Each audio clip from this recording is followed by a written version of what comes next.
and smoked. So the actual conditions of living in the Bottoms, that was so well built and that looked so nice, were quite unsavory because people must live in the kitchen, and the kitchens open on to that nasty alley of ash pits. Mrs. Morel was not anxious to move into the Bottoms, which was already 12 years old and on the downward path, when she descended to it from Brestwood. But it was the best she could do. Moreover, she had an end house in one of the top blocks, and thus had only one neighbor. On the other side, an extra strip of garden. And, having an end house, she enjoyed a kind of aristocracy among the other women of the between houses, because her rent was 5 shillings and 6pence instead of 5 shillings a week. But this superiority in station was not much consolation to Mrs. Morel. She was 31 years old and had been married 8 years. A rather small woman, of delicate mold but resolute bearing, she shrank a little from the first contact with the Bottoms women. She came down in the July, and in the September expected her third baby. Her husband was a miner. They had only been in their new home 3 weeks when the wakes, or fair, began. Morel, she knew, was sure to make a holiday of it. He went off early on the Monday morning, the day of the fair. The 2 children were highly excited. William, a boy of 7, fled off immediately after breakfast to prowl round the wakes ground, leaving Annie, who was only 5, to whine all morning to go also.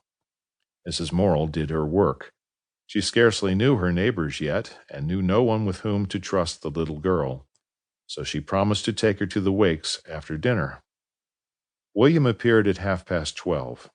He was a very active lad, fair-haired, freckled, with a touch of the Dane or Norwegian about him. "Can I have my dinner, Mother?" he cried, rushing in with his cap on. "'Cause it begins at 1:30. The men says so." "You can have your dinner as soon as it's done," replied the mother. "Isn't it done?" he cried, his blue eyes staring at her in indignation. "Then I'm going be out it." "You'll do nothing of the sort. It will be done in 5 minutes. It is only 12:30. "They'll be beginning," the boy half cried, half shouted. "You won't die if they do," said the mother. "Besides, it's only 12:30, and you've a full hour." The lad began hastily to lay the table, and directly the 3 sat down. They were eating batter pudding and jam, when the boy jumped off his chair and stood perfectly still.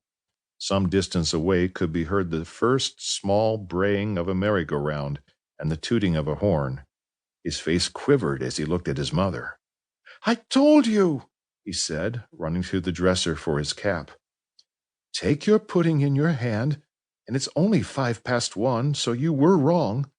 You haven't got your 2pence," cried the mother in a breath. The boy came back, bitterly disappointed for his 2pence, then went off without a word. "I want to go," said Annie, beginning to cry. "Well, and you shall go, whining, wizening little stick," said the mother. And later in the afternoon she trudged up the hill under the tall hedge with her child.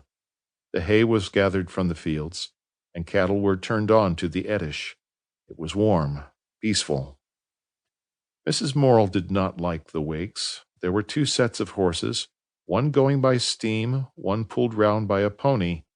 3 organs were grinding, and there came odd cracks of pistol shots, fearful screeching of the coconut man's rattle, shouts of the Aunt Sally man, screeches from the peep-show lady.